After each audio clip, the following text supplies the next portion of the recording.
Ça fait maintenant 5 ans que j'ai ouvert mon plan d'épargne en action et c'est le bon moment pour faire un bilan. Combien j'ai investi, combien j'ai gagné, quelle est ma stratégie, je vous dis tout dans cette vidéo. Alors j'ai ouvert mon PEA en 2020. 2020 c'est aussi l'année du Covid et là où les marchés financiers ils ont subi des variations monumentales. Et c'est aussi à cette époque que la thématique de l'investissement, de l'éducation financière et de la bourse ça a commencé à exploser sur internet avec des youtubeurs comme par exemple Tammy Cabage, Mathieu Louvet, Théophile Elliott ou encore Sébastien Coubard. Si tu t'intéresses depuis quelques années à l'investissement, tu dois forcément connaître quelques noms que je viens de te citer. 2020, c'est aussi l'année où j'ai commencé mes études du secteur bancaire et financier puisque c'est en 2020 que je suis rentré en licence banque à l'université de Paris-Descartes. Et c'est tous ces facteurs qui ont fait que je me suis dit moi aussi, je veux devenir riche et faire du trading. Non, je plaisante, je me suis absolument pas dit ça et c'est absolument pas ce qu'il faut que tu te dises, encore plus si tu es débutant. En réalité, je me suis plutôt dit, moi aussi, je veux commencer à investir mon argent, à mieux comprendre les marchés financiers et à diversifier mon patrimoine. Donc, j'ai ouvert mon PEA chez Boursorama qui s'appelle maintenant Boursobank.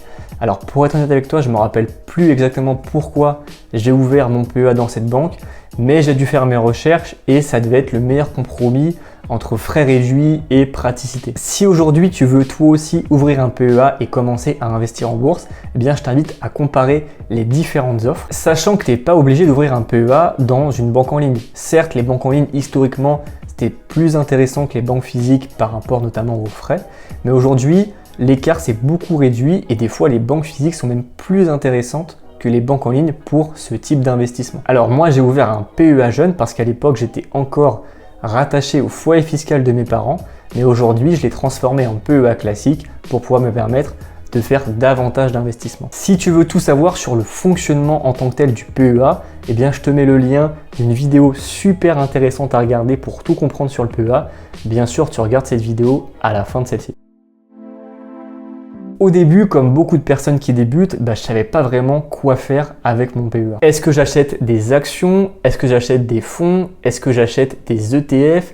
Quelle est ma stratégie? Tout ça, c'est très flou quand tu commences et c'était également le cas pour moi. Et je précise que du côté de mes proches, que ce soit par exemple ma famille ou mes amis, je connaissais personne qui investissaient en bourse de manière régulière. Et j'avais donc pas vraiment de références ou d'exemples sur lesquels m'appuyer. Et il y avait aussi un peu moins de contenu éducatif à l'époque qu'aujourd'hui puisque ça remonte déjà à il y a 5 ans. Donc je dirais que pendant un an, j'ai un peu fait tout et n'importe quoi. J'ai acheté principalement des petites valeurs qu'on appelle aussi des small caps. Donc en gros, c'est des petites entreprises. Je me rappelle très bien, à l'époque, j'allais sur les forums Boursorama et je regardais ce que les gens disaient sur telle ou telle action et en fonction de ce que les gens disaient, j'investissais ou pas sur telle ou telle action. Alors encore une fois, c'est absolument ce qu'il ne faut pas faire. Mais paradoxalement, pendant les premiers mois, ça a plutôt bien fonctionné. Parce que je me rappelle, c'est l'époque où la bourse elle avait beaucoup chuté et où les premiers vaccins contre le Covid commençaient à apparaître et donc toutes les actions, elles explosaient les unes après les autres à la hausse. Au bout d'un an, j'ai vite compris que ma stratégie d'investissement, elle était bancale.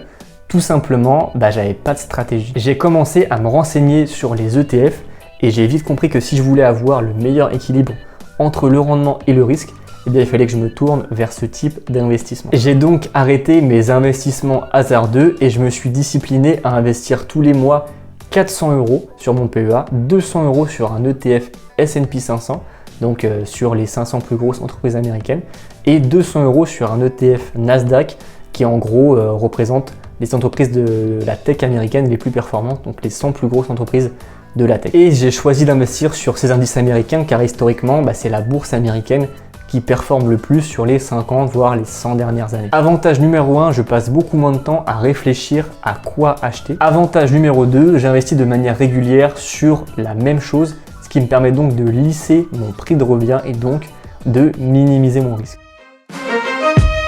Depuis un an, j'ai remodelé ma stratégie en y ajoutant une partie sur les actions à dividendes. L'avantage de ces actions, c'est qu'elles permettent de générer des revenus passifs grâce aux dividendes versés par les entreprises. Si tu investis toi aussi sur des actions qui distribuent des dividendes, je t'invite à télécharger sur ton téléphone l'application Div Tracker. C'est une appli sur laquelle tu rentres les actions que tu détiens et ensuite l'appli, elle te donne le montant total de tes dividendes que tu touches par an et la répartition mensuelle de chaque dividende. Au-delà de l'aspect revenu passif, je trouve que c'est aussi plus fun d'investir sur des actions que sur des ETF. Alors certes, les ETF, sur le long terme, en général, c'est plus intéressant parce que c'est aussi moins risqué. Mais bon, je commençais à me lasser simplement des ETF et j'avais besoin d'un petit peu plus de piment. Donc c'est pour ça que j'ai choisi d'incorporer un peu d'actions à dividendes dans ma stratégie globale. Et pour choisir les entreprises sur lesquelles j'investis sur mon PEA, j'ai sélectionné des entreprises françaises qui versent un dividende minimum de 5% par an et qui ont des résultats financiers solides. Et bien sûr, reste bien jusqu'à la fin de la vidéo pour que je te présente mon portefeuille complet. J'ai aussi diminué le montant d'investissement mensuel sur mon PEA. Premièrement, parce que j'ai aussi d'autres projets en cours qui me demandent d'avoir un peu de liquidité, notamment un projet immobilier. Et puis aussi parce que j'ai investi depuis 1 an sur une autre plateforme d'investissement qui s'appelle Shares. Shares, j'en ai déjà parlé sur ma chaîne, mais c'est une application qui te permet d'investir sur des fractions d'actions. Par exemple, au lieu d'acheter une action Apple à 200 $, eh bien tu peux acheter pour 50 € d'Apple si ton budget ne te permet pas d'acheter une action Apple complète. C'est vraiment super bien fait comme appli et tu peux même suivre tes amis pour voir sur quoi est-ce qu'ils investissent. D'ailleurs, avec le partenariat que j'ai avec Shares, si tu télécharges l'application en passant par mon lien en description, eh bien tu bénéficies de 5 transactions 100% gratuites.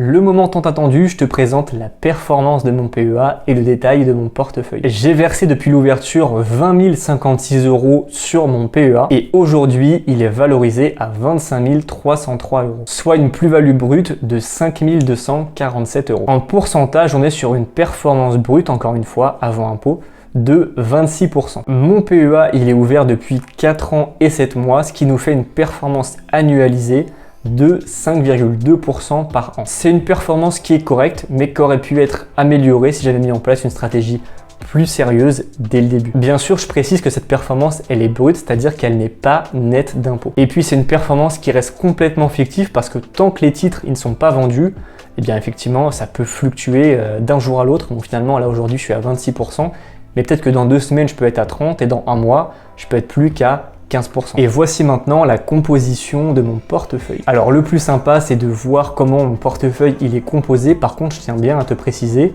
les fonds ou les actions qui sont dans mon portefeuille et que je te présente aujourd'hui, c'est pas des conseils en investissement, c'est pas parce que moi j'investis là-dessus que tu dois toi aussi faire pareil. On voit que les ETF américains représentent 60% de mon portefeuille et c'est aussi eux qui enregistrent les meilleures performances avec 44% pour le Nasdaq et 30% pour le S&P 500. Ensuite, en action à dividende, on a l'action Total sur laquelle je suis légèrement ouverte mais que je suis en train de renforcer en ce moment. Le gros avantage de Total, c'est que les dividendes sont versés de manière trimestrielle. Ensuite, on a Coface avec une performance de 22%.